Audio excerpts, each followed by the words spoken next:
two people sell the exact same kind of house. Same price, same profit on paper. One of them writes the IRS a check for around $30,000 that year.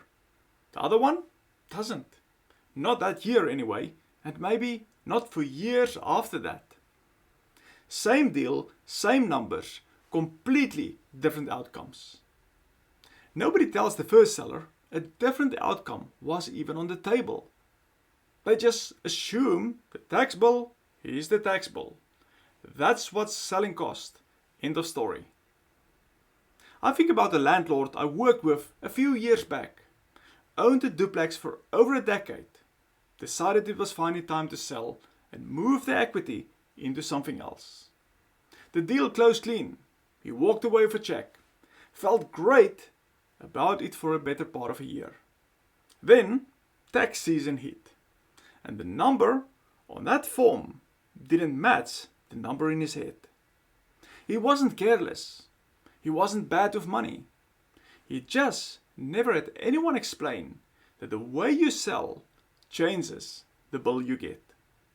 Here's the second fact, and I want you to actually sit with it before I say anything else. The IRS doesn't tax what you sold something for. It taxes what you gained. And there's a decision made right at the closing table.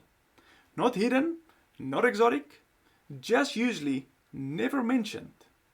That changes whether that gain gets taxed as a lump sum in the year or handled a different way entirely. I'm not going to tell you what the decision is yet. Just hold on to it. Hey, I'm Mario, and my wife Lorenda and I have been in real estate since 2006.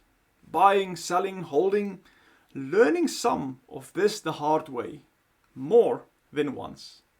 Alongside that, I've spent years in corporate finance, running that path right next to the real estate one.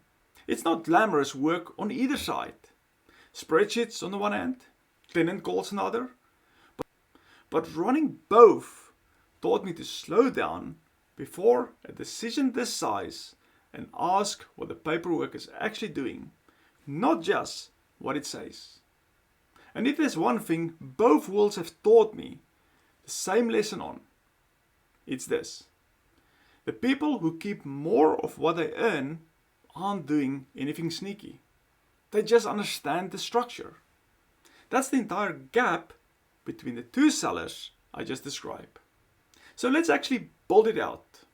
Picture a property. Doesn't matter if it's a rental house or a small commercial building with $300,000 at sale. The seller's basis, what they originally paid plus whatever they put into it, is $150,000. Subtract one from the other, is $150,000 of gain. That's not a hypothetical rule buried in a tax code footnote. It's the exact math the IRS runs every single time a property or business changes hands. Doesn't matter if you're the first time seller or if you've done this a dozen times. The gain is the gain, and it gets reported the same way the sale was structured, not the way you assumed it would be. Seller 1 takes the full $300 in cash at closing, straightforward. Clean, done in a day. But that $150,000 gain gets reported that tax year, all of it, and depending on the bracket and the state, they're looking at somewhere around $30,000 owed. Do it once. No spreading it out. No choice in the matter, because of how they structured the sale. $30,000 out of pocket the following April. Money that was already spent, already reinvested, already gone, because it never occurred to anyone to check what the sales structure was doing to the bill before the ink dried. Seller 2 sells the same property for the same $300,000, same $150,000 gain, but they didn't walk away with a lump sum of cash at closing. That's the part almost nobody explained before you get to the closing table. And it's not because anyone is hiding it from you on purpose. It's just that closings move fast. You're signing a stack of paper. Everyone in the room is focused on getting the deal done. And the question of how the sale itself is structured versus how it gets taxed never comes up as a real decision point. It gets treated like a formality. It isn't one. Not your realtor. Selling the property is their job, not your tax outcome. Not always your title company either. It falls into the gap between roles, and the seller is the one left holding the surprise. I'm going to stop right there on purpose. I'm not unpacking exactly how Seller 2 version works in this video. That's genuinely the whole subject of what I'm covering next, and it deserves the full explanation instead of a rushed 20-second footnote at the end of this one. The tool that makes Seller 2 version possible is the same idea sitting at the center of everything we teach here. Becoming the bank, instead of just taking the check and walking away.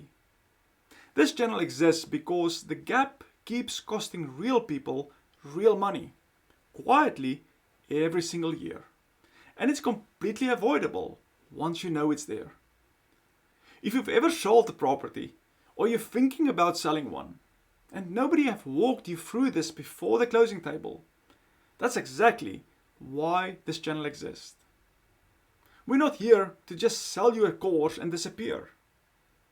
So hit subscribe if you want the pieces that most people only found out after they already paid the bigger bill. Now here's what I actually want from you before the next video. Take a guess. Comment below. What do you think Seller 2 did differently? You don't need to know a single line of tax code to take a swing at it.